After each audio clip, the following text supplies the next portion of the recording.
Bonjour à toutes et tous, bienvenue sur ma chaîne Z2C, la magie des cartes. Je vous retrouve pour les énergies de ce week-end des 2 et 3 avril 2022 avec les cancers, ou en tout cas pour les cancers, les énergies. Voilà, avec la carte donc de l'oracle des astres. Pardon, j'ai eu un petit bug. Vous serez sous l'influence de la rhodonite pour ce week-end, les cancers, c'est-à-dire que c'est une pierre qui a un rapport, qui est en lien avec le quatrième chakra. Et notre quatrième chakra, c'est le chakra du cœur, de l'amour bien sûr et des sentiments. Et la rhodonite nous donne un message. Je me déleste des poids émotionnels qui m'entravent. Voilà. On va voir dans quelle mesure. Alors, j'ai oublié de le dire pour le précédent signe, mais c'est une carte tirée de l'oracle le Rainbow. Le Rainbow qui veut dire arc-en-ciel, et en fait, c'est l'arc-en-ciel des chakras. D'accord? C'est l'oracle des chakras, tout simplement.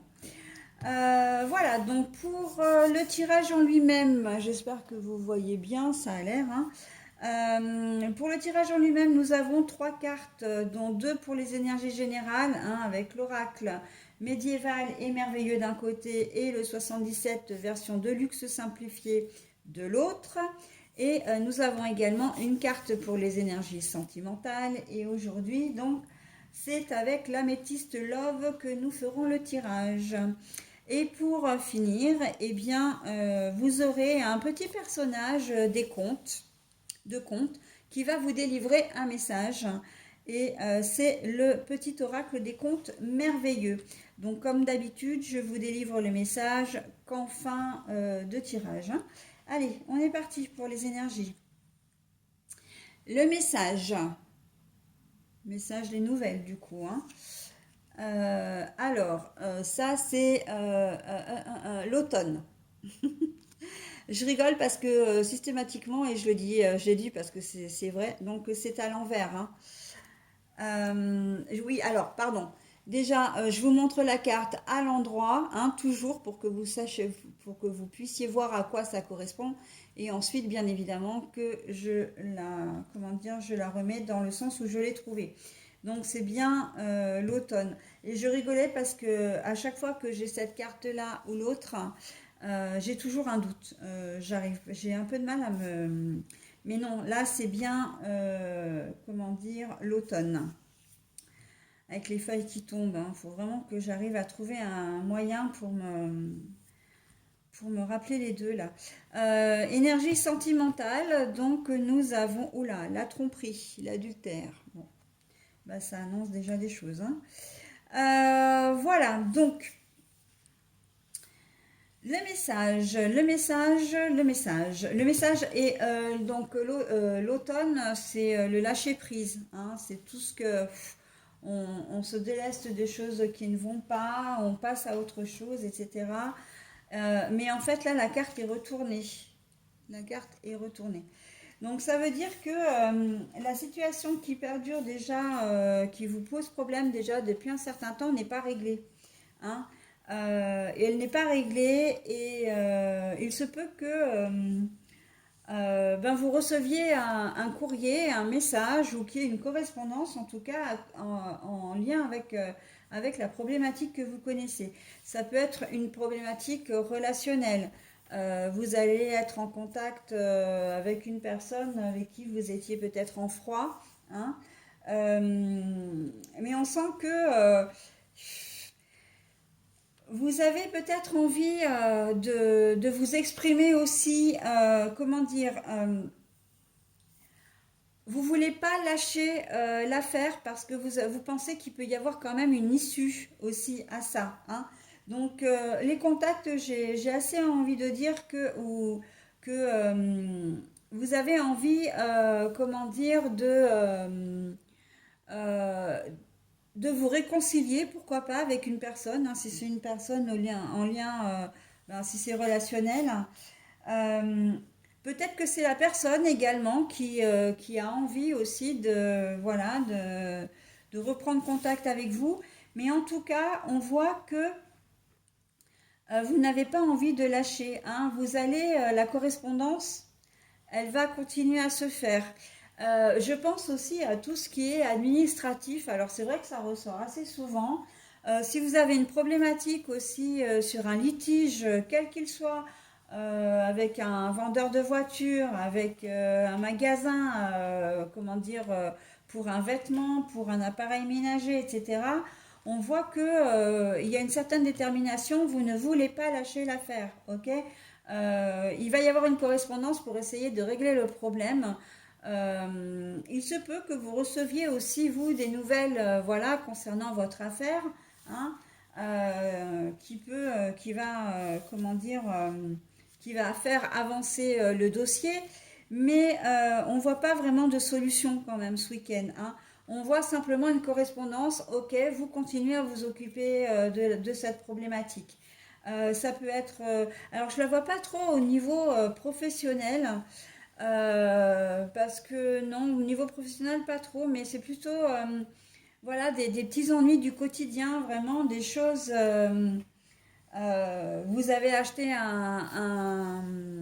je vais dire, je vais donner un exemple, mais vous avez acheté un téléphone portable, il est, comment dire, vous vous rendez compte qu'il a un défaut, vous l'avez renvoyé, et puis on a tendance à vous faire un petit peu poireauter, on vous dit pas exactement ce qu'il en est parce que la société ne veut pas vous le remplacer ou elle veut bien vous le réparer mais à vos frais alors qu'en fait c'est pas de votre fait, hein.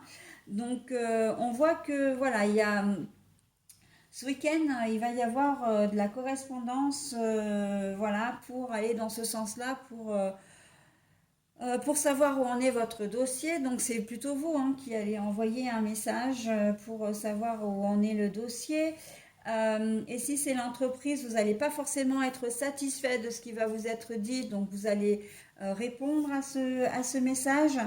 Mais voilà, vous avez décidé, et à juste titre, que il fallait que vous arriviez à vous sortir de cette histoire et que la société en question, l'enseigne en question fasse le nécessaire et vous allez aller jusqu'au bout, hein. Donc ça peut prendre encore quelques jours, quelques semaines peut-être avant que le problème soit définitivement réglé. Mais en tout cas, on voit que vous lâchez pas, hein. Euh, j'ai envie de dire, c'est presque pareil dans le domaine sentimental. Vous avez des soucis en ce moment avec votre conjoint ou conjointe, vous sentez qu'il y a des choses qui ne vont pas et là on en arrive directement au lien sentimental, hein, avec la tromperie et l'adultère. Et vous n'êtes pas décidé à lâcher l'affaire. Alors, on n'est pas forcément dans les personnes qui s'accrochent envers et malgré tout à la personne qui les a trompés, hein. C'est possible, mais c'est pas que ça. C'est surtout, je pense que vous n'allez pas lâcher l'affaire dans le sens où vous allez être tellement en colère, tellement vous allez un peu tomber de haut, en fait, j'ai envie de dire, hein, quand vous allez apprendre cette tromperie là au cours du week-end, que vous allez être vraiment sur le dos de la personne en question, hein. Vous allez lui poser plein de questions, vous allez lui faire plein de reproches. On voit que vous n'êtes pas décidé à, comment dire, à baisser les bras et vous allez bien lui faire comprendre que ce qu'il ou elle a fait, ben, c'était vous manquer de respect et qu'il n'avait pas à agir comme ça. Il y a possiblement, alors c'est assez étonnant parce que je ne le vois jamais, c'est la première fois, mais pourquoi pas, quand je dis que vous ne lâchez pas l'affaire à ce niveau-là, pour certains d'entre vous, vous allez peut-être prendre contact aussi avec la personne, hein. Vous allez savoir avec qui votre conjoint ou conjointe vous trompe et vous allez prendre contact avec cette fameuse personne. Et là, on me dit aussi que vous allez apprendre la tromperie ou l'adultère, mais d'une manière détournée, c'est-à-dire que ce n'est pas votre conjoint ou conjointe qui va vous le dire. Et le fait de ne pas lâcher l'affaire, là, dans ce cas-là, ça veut dire que vous allez peut-être monter un scénario, c'est-à-dire contacter la personne.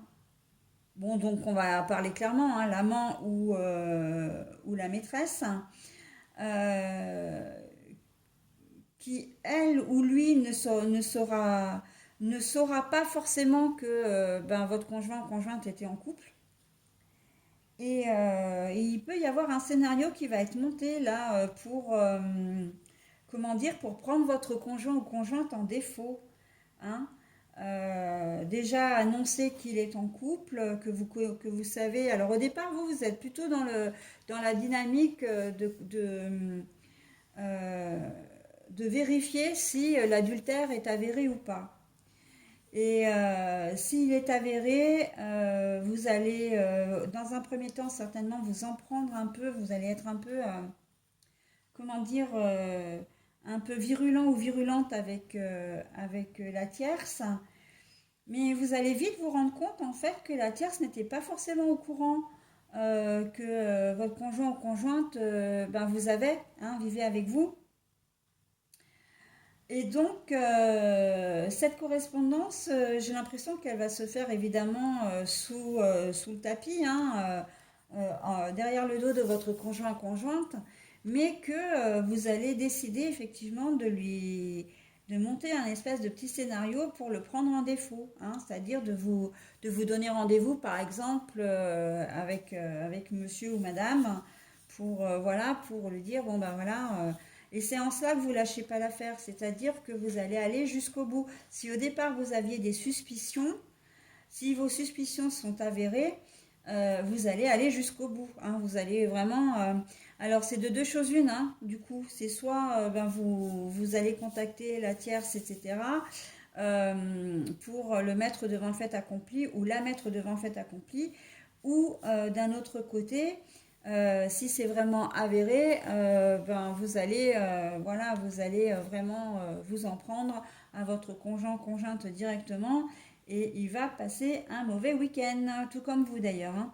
Mais voilà, je me déleste des poids émotionnels qui m'entravent. Dans ce cas-là, c'est très clairement que vous allez avoir un trop-plein d'émotions, un trop-plein de colère, un trop-plein de chagrin, etc. Et qu'il va falloir l'évacuer, hein.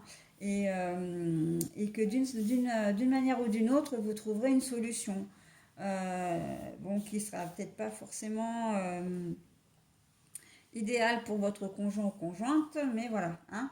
Donc, on est vraiment là-dedans, hein. Voilà, donc une affaire sur laquelle vous ne lâchez pas prise, hein, et que vous allez jusqu'au bout, hein.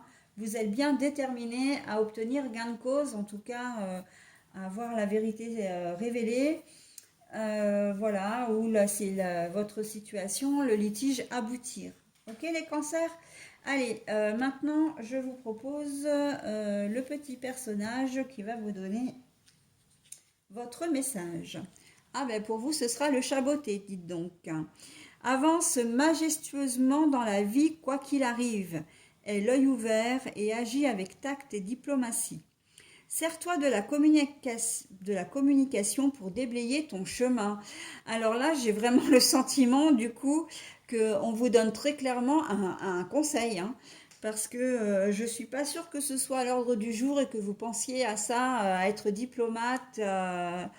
Voilà, et agir avec tact, avec délicatesse. Je pense que ça va, pour certains d'entre vous, ça va quand même remuer dans les brancards, hein, ce week-end, hein. Pourtant, vous êtes les cancers des gens assez tempérés, hein, vous êtes assez, comment dire, assez beaucoup dans le sentiment, dans la sensibilité. Mais bon, là, justement, là, on va toucher votre propre sensibilité. Donc, j'ai presque envie de dire, il y a fort à parier que vous ne fassiez pas dans la dentelle, hein, ce week-end, hein, quelle que soit la situation, parce que c'est quand même des situations qui sont lourdes et en même temps qui, pour certains, peut durer déjà, les situations peuvent durer déjà depuis un certain temps, hein. Il y a un certain ras-le-bol aussi, hein. Voilà, bah écoutez, les cancers, hein, faites au mieux avec vos moyens. Je vous souhaite malgré tout un bon week-end et je vous dis à la semaine prochaine.